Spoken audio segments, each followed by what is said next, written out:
Hello, मेरा नाम आयुष कृष्णा है। मैं बीपीएससी जो अभी रिजल्ट आया है 66वीं बीपीएससी, उसमें मेरा रैंक 9 है। तो मैं आपके साथ अपनी जो स्ट्रैटेजीज है और मैंने कैसे शेयर किया इस जर्नी को, वो मैं आपके साथ शेयर करना चाहूँगा। पहले मैं बता दूं कि मैं क्लास 6 से लेकर 12 तक रामकृष्ण मिशन विद्यापीठ देवघर रेसिडेंशियल स्कूल में पढ़ा हूँ। और उसके बाद मैं आईआईटी गुवाहाटी में बीटेक 4 साल का कोर्स जो बीटेक है इंजीनियरिंग फिजिक्स में किया। उसके बाद मैं 1 साल के लिए जॉब किया हूँ सीजीआई बैंगलोर में। फिर मैंने यूपीएससी की तैयारी 2018 नवंबर से स्टार्ट की। तो ये मेरा बीपीएससी में दूसरा अटेम्प्ट था और मैं यूपीएससी में ऑलरेडी 3 अटेम्प्ट दे चुका हूँ, फिर से अभी दे रहा हूँ। और यूपीएससी में मुझे इंडियन फॉरेस्ट सर्विस में रैंक 6 आया है अभी 2021 में, जो हाल में रिजल्ट डिक्लेयर हुआ था। तो ये रही मेरी थोड़ी ब्रीफ जर्नी। और बीपीएससी का देखा जाए तो बीपीएससी में मेरा ये सेकंड अटेम्प्ट है और मैंने इससे पहले भी बीपीएससी दिया है, पर मेरा फर्स्ट टाइम में प्रीलिम्स नहीं हुआ था। तो आगे बढ़ते हैं। तो मैं इस वीडियो में थोड़े मतलब कि ब्लॉक वाइज आपको बताऊंगा, जैसे पीटी के लिए क्या करना है, मेंस के लिए क्या करना है। तो पहले लेते हैं कि पीटी के लिए क्या करना है। पीटी में सबसे पहला जो है एक सवाल आता है मन में, लिस्ट ऑफ बुक्स, जो मेरे मन में भी आया करता था। तो लिस्ट ऑफ बुक्स में एक बहुत ही एक बिहार स्पेशल की किताब आती है। आप सभी को पता होगा, एक बिहार स्पेशल की किताब मैंने पढ़ी थी। और करंट अफेयर्स, बिहार का एक हिस्ट्री, वो सब सारा उसमें पढ़ा। तो मैंने एक प्रीवियस ईयर क्वेश्चन के लिए मैंने एक बुक लगाई थी जो केबीसी नैनो का आता है। केबीसी नैनो का आता है प्रीवियस ईयर क्वेश्चन का क्वेश्चन मैंने लगाया था। तो उसमें आपको सब्जेक्ट वाइज सारे मिल जाएंगे, जैसे हिस्ट्री हो गई, पॉलिटी हो गई, इकोनॉमिक्स हो गई। तो मैंने इकोनॉमिक्स के सेक्शन नहीं लगाए थे, पर मैंने और भी सारे सेक्शंस जो भी करंट अफेयर्स को छोड़ के मैंने पीवाईक्यू के सारे क्वेश्चंस किए हैं उस बुक के। ठीक है, तो वो बुक आप एक ले सकते हैं, केबीसी नैनो का आता है। और भी सेक्शन वाइज भी बुक्स आते हैं, तो पीवाईक्यू बुक होना चाहिए आपके पास। ठीक है, दूसरी बात आपको मैं बताऊंगा लिस्ट ऑफ बुक्स में, जैसे मैंने आपको बिहार स्पेशल का बता दिया। और जो दूसरा सोर्स है, अब देखते हैं साइंस का सोर्स क्या होगा। तो साइंस के सोर्स के लिए देखिए दो सोर्स है। एक पहला सोर्स है जो घटना चक्र की किताब आती है। घटना चक्र की किताब आती है, उसमें पीवाईक्यूज दिए हुए हैं और पीवाईक्यूज इतने बढ़िया तरीके से दिए हैं कि वो सारी जो स्टेट एग्जाम के सारे के पीवाईक्यूज दिए हैं। तो फॉर एग्जाम्पल, अगर आपको विटामिन ए के बारे में जानना है, तो विटामिन ए का जो भी क्वेश्चन है, जितने भी स्टेट सर्विसेज एग्जाम में आए हुए होंगे या यूपीएससी में मान लीजिए आया हो, तो सारे क्वेश्चन एक बार ही आ जाते हैं। तो बार बार सेम क्वेश्चन रिपीट होता है, तो आपको वो याद करने में हेल्प होता है। एक तरीका है कि आप घटना चक्र मैंने जो है साइंस के लिए लगाया था। और आप लूसेंट जो है साइंस का आप देख सकते हैं। मैंने केमिस्ट्री देखा था थोड़ा सा और ज्यादा नहीं देखा, तो घटना चक्र ही साइंस के लिए किया था। ठीक है, और दूसरी बात जो है, ऑनलाइन यूट्यूब वीडियोस में मैंने अलग अलग जैसे देखा था। फॉर एग्जांपल एडुटेरिया को मैंने फॉलो किया था और स्टडी फॉर सिविल सर्विसेज को फॉलो किया था। और स्पेसिफिकली मैं आपको करंट अफेयर्स के लिए बताऊं, तो करंट अफेयर्स के लिए मुझे जो लगता है कि मार्केट में बहुत सारे सोर्सेज हैं, पर इसमें जो है एडुटेरिया मुझे बहुत हेल्पफुल लगा। एडुटेरिया में क्योंकि करंट अफेयर्स वो शायद बीपीएससी को ही टारगेट करके काफी बनाया जाता है। तो इस बार तो काफी अच्छा था। बिहार स्पेशल, मतलब इस बार ऐसे कैंसिल हो गया एग्जाम, मैंने भी दिया था। तो बीपीएससी बिहार स्पेशल करके भी आया था और करंट अफेयर्स की भी जो मैगजीन आई थी। तो एडुटेरिया करंट अफेयर्स के मैंने जो पीछे जितने भी सेट्स होते हैं वो सारे सेट लगाए थे और 2-3 बार रिवाइज किया था। और मैं करंट अफेयर्स के लिए भी कहता हूं कि करंट अफेयर्स आपको शायद 2 जगह से करना ज्यादा सही रहेगा। आप एक मैगजीन उठा सकते हैं एडुटेरिया का, और आपको क्वेश्चन जो है आप स्टडी फॉर सिविल सर्विसेज के भी थोड़े लगा सकते हैं, और एडुटेरिया के तो आप पूरे ही लगा सकते हैं। और बीपीएससी पाठशाला को भी मैंने फॉलो किया था। तो मैं टेस्ट सीरीज के बारे में बताता हूं। तो बीपीएससी पाठशाला हो गया, एडुटेरिया हो गया और स्टडी फॉर सिविल सर्विसेज। तो इन तीनों टेस्ट सीरीज को पूरा मैंने नहीं किया है, पर इन तीनों को फॉलो कहीं ना कहीं थोड़ा मोड़ा करके किया है। एडुटेरिया को सबसे ज्यादा फॉलो किया है। ठीक है, उसके बाद आते हैं मेंस के बारे में। मेंस में जैसे आपको पता ही है कि GS1, GS2 और ऑप्शनल होता है। ठीक है, तो अब GS1 में अब देखिए 2-3, एक करंट अफेयर्स का पार्ट हो गया, और मतलब कि और हिस्ट्री वाला पार्ट होता है, और एक मैथमेटिक्स वाला पार्ट होता है। तो जो मैथमेटिक्स वाला पार्ट है वो काफी इंपॉर्टेंट है। मैथमेटिक्स वाला पार्ट है जो मुझे लगता है उसकी प्रैक्टिस करनी चाहिए, क्योंकि मैं भी पहले प्रैक्टिस करके गया था उसके। मैंने पीवाईक्यूज, मेरा पूरा फोकस पीवाईक्यूज पे ही रहेगा। मैंने पीवाईक्यूज के पिछले 5-6 साल के मैंने सारे क्वेश्चन करे थे, जो भी स्टैटिस्टिक्स है, क्योंकि आप देखेंगे कि स्टैटिस्टिक्स में जब आप पीवाईक्यूज करके जाएंगे ना तो आपको एक आइडिया लगेगा कि आपको कौन सा क्वेश्चन सेलेक्ट करना है। ये बहुत इंपॉर्टेंट है, क्योंकि देखिए कुछ कभी कभी होता है पाई चार्ट होता है, कभी बार ग्राफ होता है, तो आप कोशिश कीजिएगा कि आप वही चूज करें डेटा जिसमें डेटा बहुत स्पेसिफिकली क्लैरिफाइड हो, जिसमें लिखा हुआ है 5.94।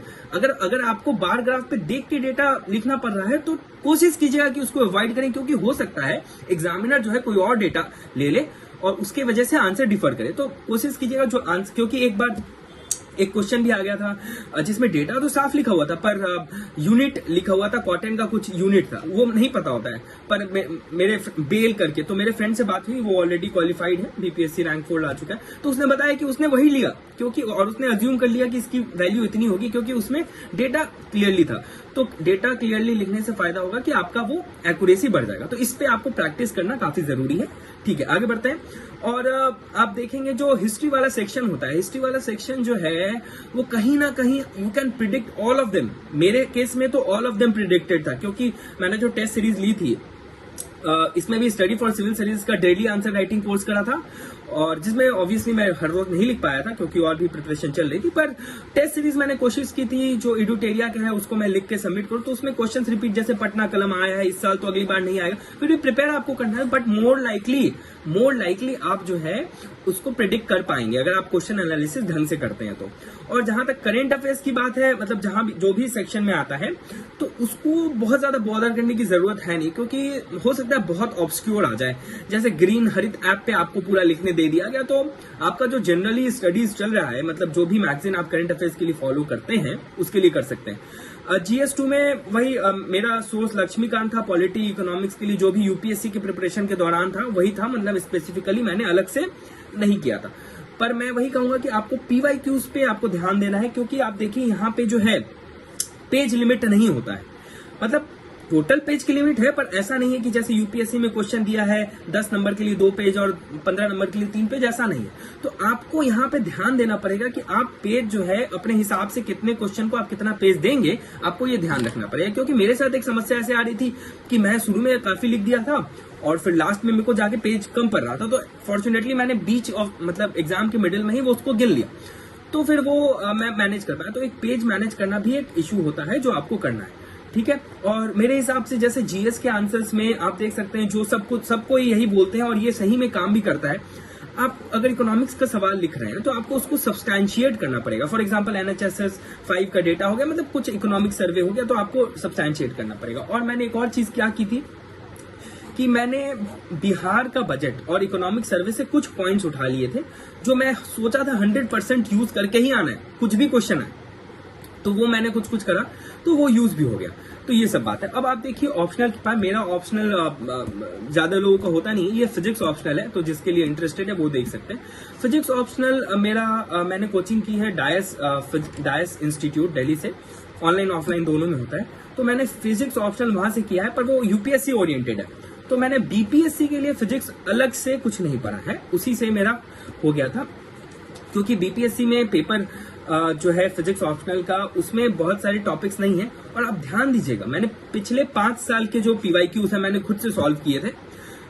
अभी तो इधर उधर होगा, मैं कोशिश करूंगा बाद में उसको शेयर कर दूं।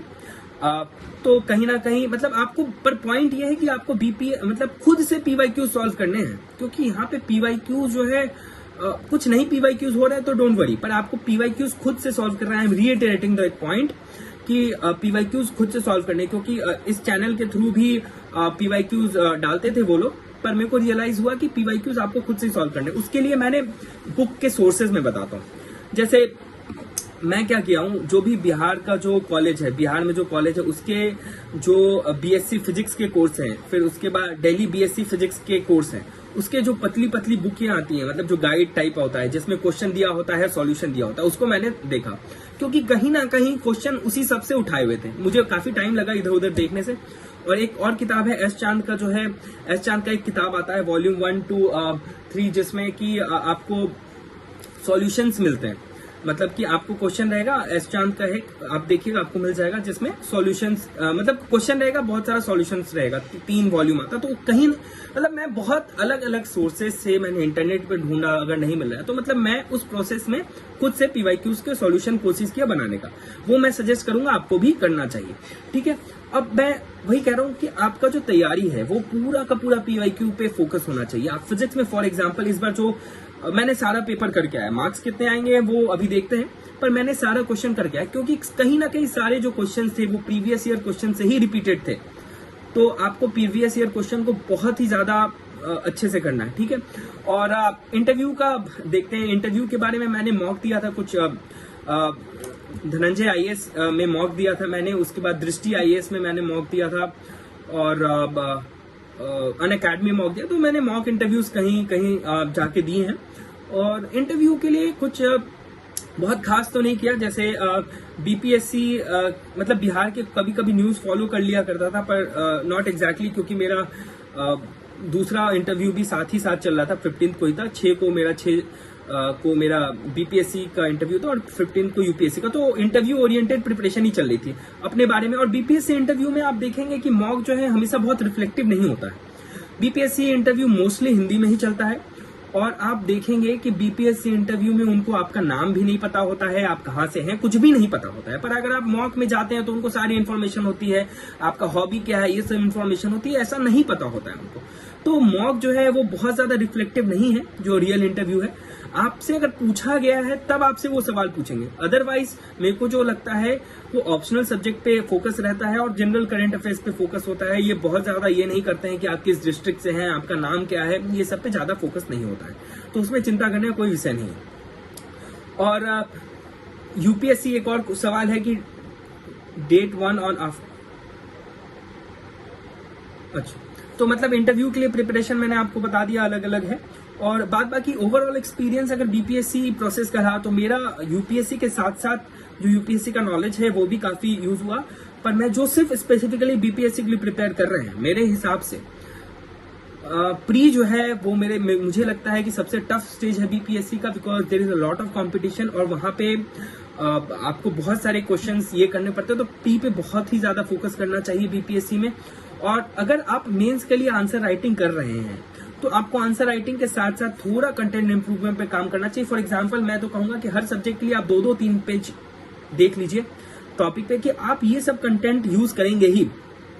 For example attorney general of India article 70 से मतलब कुछ ऐसी रेडी रिकॉर्डर होने चाहिए जो यूज हो। फॉर एग्जांपल गवर्नर के क्वेश्चन बार बार आते हैं, अभी एंटी डिफेक्शन के आ सकते हैं, तो वो बार बार यूज होने चाहिए। सो ये ओवरऑल जर्नी रहा मतलब। और अप्स एंड डाउन्स के बारे में बात करें तो अप्स एंड डाउन्स रहे हैं, क्योंकि मेरा फर्स्ट अटेम्प्ट में यूपीएससी में मैं इंटरव्यू तक गया, फिर मेरा प्री भी नहीं होता है नेक्स्ट अटेम्प्ट में।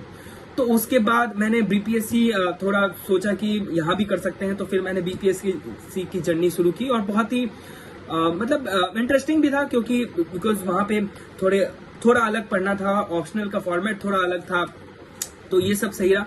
बाद बाकी मैं फिजिक्स माध्यम के लिए या अपने तरफ से क्योंकि मुझे भी बहुत सारे सोर्सेज ने हेल्प किया है, तो I would also like to contribute some of the other way. अभी मेरा मेंस एग्जामिनेशन है तो शायद मैं अभी ना कर पाऊं, पर मैं आने वाले समय में अगर मैं कोई टेलीग्राम चैनल या कुछ बनाता हूं तो मैं इस चैनल के माध्यम या अदर माध्यम से आपको बता दूंगा फिजिक्स या मेंस के लिए मैं करूंगा। So thank you very much platform देने के लिए, लोगों से इंटरेक्ट करने के लिए, थैंक यू वेरी मच।